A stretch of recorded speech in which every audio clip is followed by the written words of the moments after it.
Let that shit bang, nigga. What's up, guys? Let's go!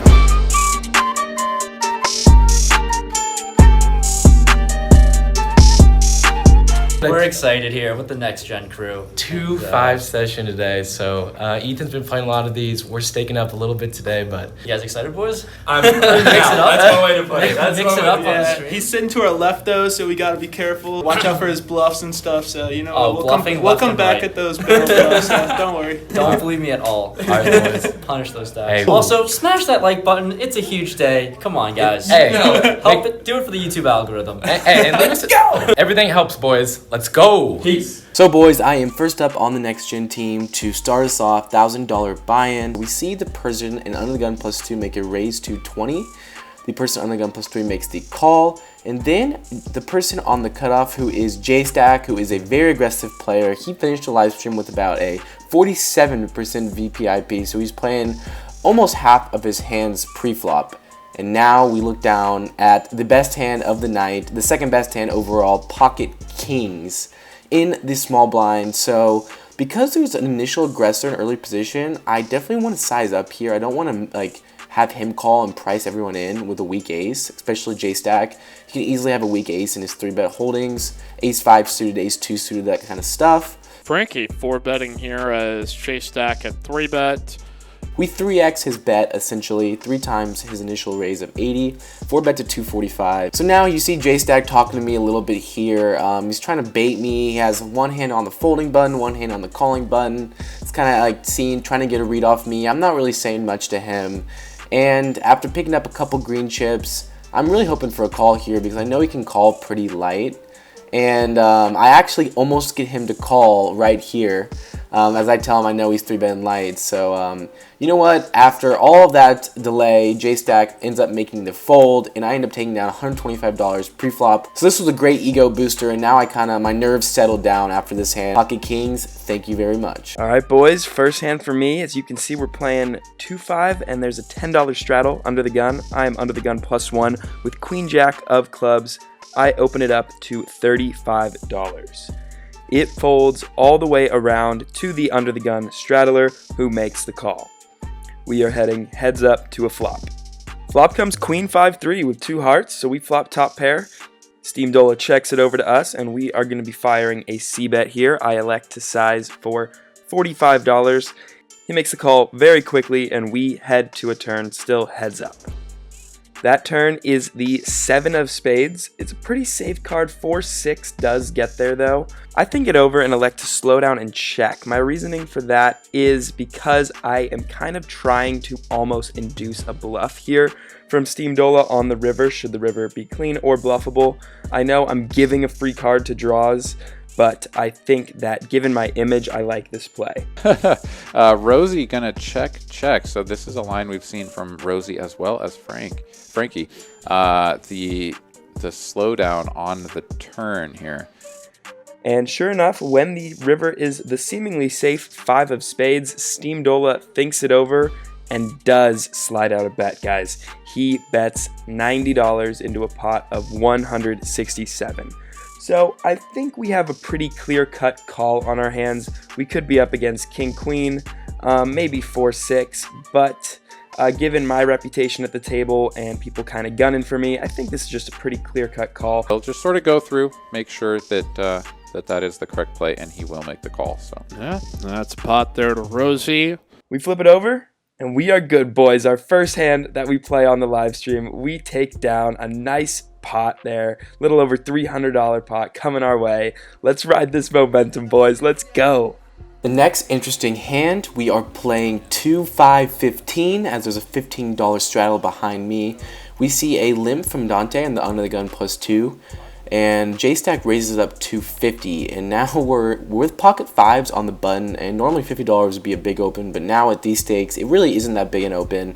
I could 3-bet because J-Stack is going to be raising pretty light, but I decided to go the passive route and just make the call, as I just did 4-bet J-Stack, so he wouldn't be wanting to make a fold, and pocket 5s don't play great post-flop, so I'm totally fine just calling behind and seeing a flop 3 ways, which is what we do. We go to a flop, which is pretty nice for us. It is 6-4-7. We flop an open ender And now the action's back on the gun +2, who checks to the preflop aggressor, and J-Stack makes a continuation bet for $75.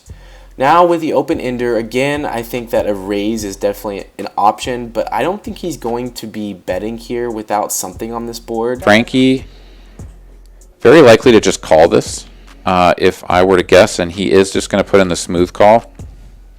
So I decided to just make a call in position, hoping I can hit my straight, preferably the 3, which would give me more of a nutted straight. I'm fine with my call. We go off to a turn, which is a 5. So a very, very interesting card. I hit my set, but now there's a 4-liner to a straight. So any 8 or 3 gives them a straight. Now he bets $125, which is a reasonable price. So my logic here is if the board pairs, I'm definitely feeling pretty confident about my hand. I definitely think he could be betting a straight here, small, trying to get calls from single pair holdings. So I'm hoping to boat up. I do make the call with pocket 5s, and again, I can see maybe finding a raise, but I would hate to raise and get re-raised, so I think a call's fine. Off to a river card, which is a 3. Now the board is not just straighty, it is an actual straight, and J-Stack actually snap checks the river, snap checks. Frankie can take half the pot for free, or he can try to blast his opponent off of it. I don't think he's ever going to be snap checking the 8 high straight. So now I'm thinking that he does have just probably one of those single pair holdings. So I decide to fire here. And Go big or go home, I say. So I decide to bet 300, even though a jam probably would have been better. Probably a little too scared to jam just quite yet. So I make a bet to $300, and J-Stack... J-Stack's not a feels like I'm playing for the chop here, buddy. snap calls. He's a good opponent. It doesn't take him too long to make the call, but you know what? We had to try it there. I've been chopping pots and you've been in diapers there, little whippersnapper. He's not even that old, too. Guys, that sneakily became the biggest pot of my life, but the biggest pot was a chop, and unfortunately J-Stack ended up getting there on the river as I was a 93% on the turn. Would have been nice to take those chips home, but at least we split that one. We're T-minus a few minutes to Jello time, so all of you who are waiting to see Jello get in the mix, see if he can get his pre-flop raise percentage up over 3%. Guys, I was not getting good cards. That's why my percentage was so small. Quit giving me a tough time. But as you guys heard, this was my last hand. Jello was literally getting up. He was telling me it was my last hand, time to go. Blinds are 2-5, another $10 straddle. We're under the gun, +1. Let's see if we can get that pre-flop raise percentage up with pocket queens. Yes, we can. I raise it up to $35. And this time we are going to get not 1, not 2, but 3 callers on my final hand.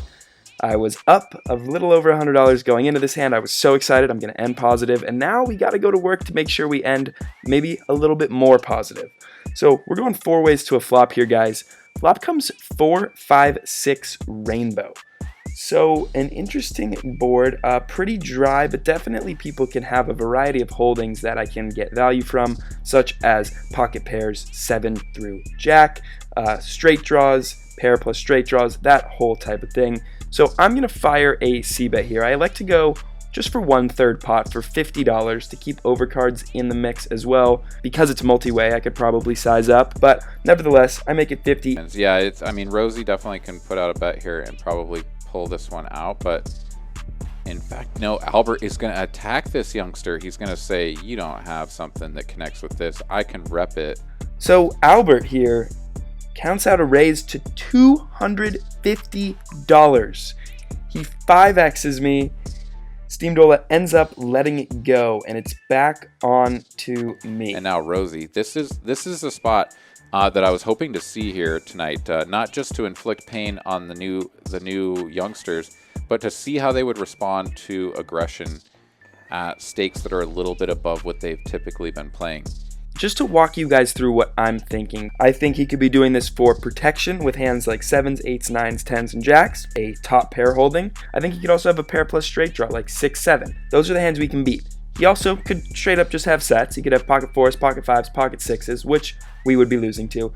But given all those hands that I think we can beat, given my table image, we are going to make this call for $250 on the flop, the biggest flop call I've ever made in my career. So Albert here going to put it in and not going to get it through, at least not here on the flop. Rosie going to put in the call. This pot has ballooned up and Albert hits gin. Ace on the turn, Albert. Oh no. The announcers react just how I would react if I knew. The ace of clubs, which at the time, guys, I honestly don't necessarily think this is a horrible card. Based on the hands we talked about earlier, I think this could slow a lot of his hands down. I think this is going to slow down all his middling pocket pairs, so I'm thinking I can get to shutdown quicker now with this ace coming. I check. No, that is not what happens. He bets $300. So this is where I have to try to piece this together. So he's not scared of the ace. Yeah, he's got too many aces up there. Let's see, he's going to bet 300, and now Rosie in a really tough spot here.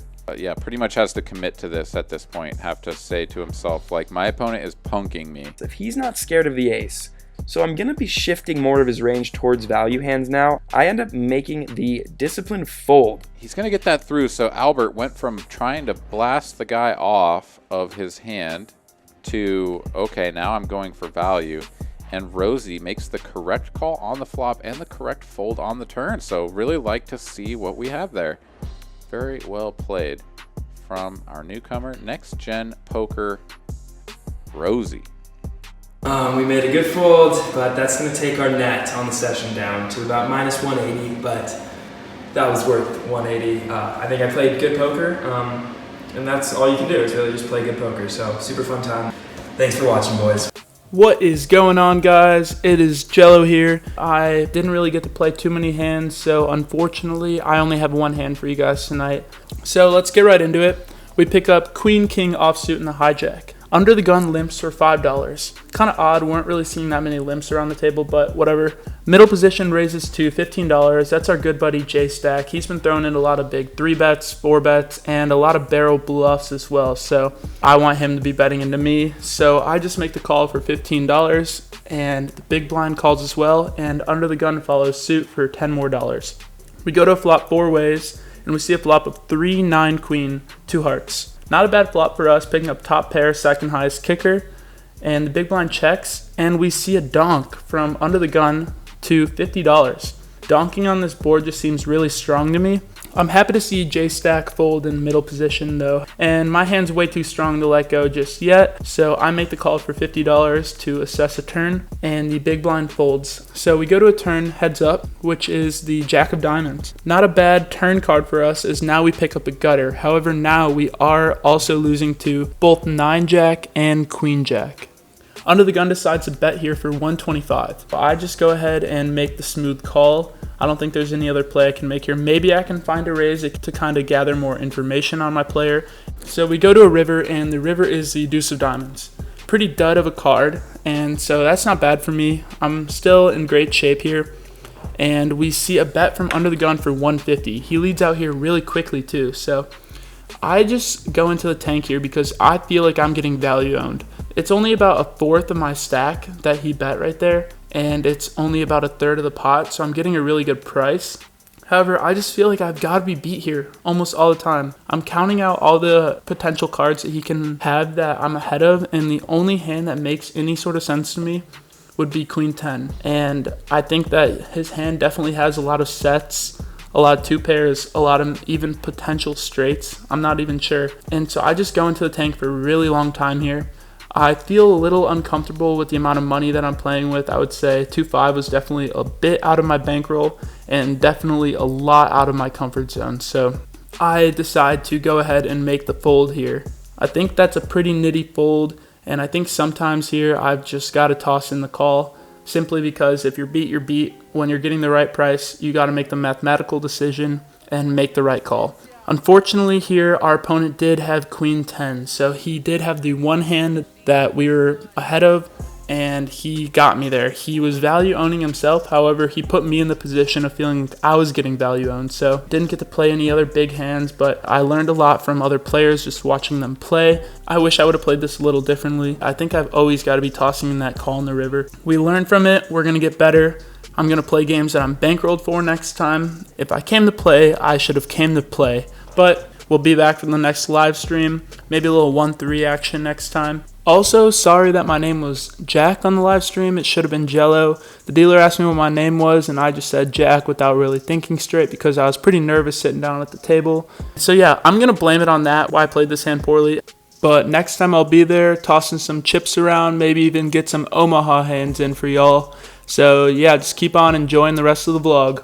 So now, guys, we are in overtime of the live stream. I am clocked back in after Rosie and Jello got their sessions. I got about 20 minutes left, and for the last 10 of the night, guys, you're gonna have to sweat it out with me. All the opponent's cards will be hidden. We see an open from Clown Baby on the cutoff to $20. J-Stack makes the call, and in the big blind with Ace-4 of diamonds, I think I'm getting plenty of the right odds to make the call, and we're going 5 ways to the flop. Flop comes Queen 6-2. We flop the nut flush draw. I'm obviously going to check to the initial aggressor, and he slows down until J-Stack. So now when check to J-Stack, he leads out for $80 on the button. Unsurprisingly, he's been betting a lot, keeping the action running. Now, on the small blind, Team Dola makes the call to 80, and with the nut flush draw, I'm getting the right odds to make a call here, hoping to hit my flush. And after seeing the other 2 players fold, we're going 3-way to a turn, which is an 8. So not a great card for us. We don't pick up anything else.